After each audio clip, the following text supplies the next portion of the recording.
ভাবছিলাম পুদিনা পাতা সংরক্ষণ করব। বরকে বলেছিলাম 10 টাকার পুদিনা পাতা আনতে, সে হচ্ছে 50 টাকার পুদিনা পাতা নিয়ে আসছে। তো এত পুদিনা পাতা তো নর্মাল ফ্রিজে রাখলে সাথে সাথেই পচে যাবে। তো আমি দুইভাবে আজকে পুদিনা পাতা সংরক্ষণ করব এবং আপনাদেরকে দেখাবো। তো সঙ্গেই থাকুন। আমি হচ্ছে রেডি করে নিচ্ছি পাতাগুলো আগে।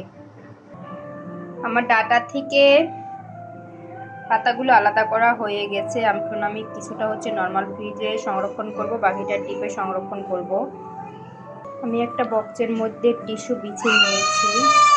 এবার আমি পাতাগুলো রাখবো।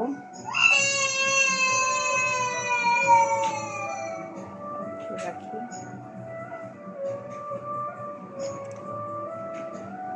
এরপর উপরে একটা টিস্যু দিয়ে দিতে হবে। টিস্যু পেপার দিয়ে ঢেকে নিয়েছি। এখন হচ্ছে বক্সটা বন্ধ করে দিয়ে নর্মালে রেখে দেব। এটা আমি নর্মাল ফ্রিজে সংরক্ষণ করলাম। আর ডিপেও আমি একটা রাখবো। ব্লেন্ড করে একটা জার বের করে নিচ্ছি। এখন আমি বাকি পাতাগুলো হচ্ছে ব্লেন্ডার জারে নিয়ে নিচ্ছি।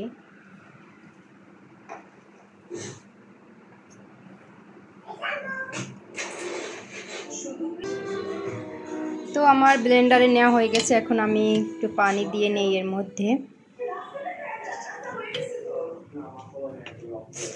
এখন শুধু ব্লেন্ডারে বসানো বাকি।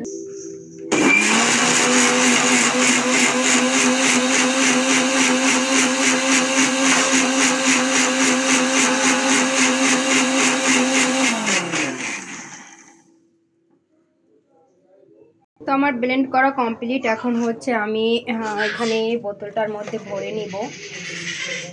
তো আমি এটা হচ্ছে একটা বোতলে ভরে নিলাম। এখন আমি এটা ডিপে রেখে দিব। আসলে আইস করেও রাখা যায়, ছোট ছোট আইস দিয়ে করে রাখলে সেটাও অনেকের সুবিধা হয় হয়তো বা, কিন্তু আমার কাছে এভাবে রাখলেই ভালো লাগে। আমি বোতলে রাখি, বোতলে রাখলে এটা বের করে কিছু টাইম রেখে দিলেই হচ্ছে গলে আসে। তখন যে কোনো ধরনের কি বলে শরবত, তারপরে আপনার বিভিন্ন ধরনের কাজে ব্যবহার করা যায় খুবই ইজিলিভাবে। আমি আইস করে রাখি না, আমি এভাবেই আইস করব। ফ্রিজ থেকে বের করে কিছু টাইম রাখলেই হয়ে যায়। তো পুদিনা পাতার অনেক স্বাস্থ্য উপকারিতা রয়েছে। বেশি যখন পুদিনা পাতা বাসায় আসবে তখন এভাবে করে সংরক্ষণ করবেন। অনেক অনেক উপকার। এভাবে সংরক্ষণ করে রাখলে আপনার টাকা ওয়েস্ট হবে না, এই আর কি।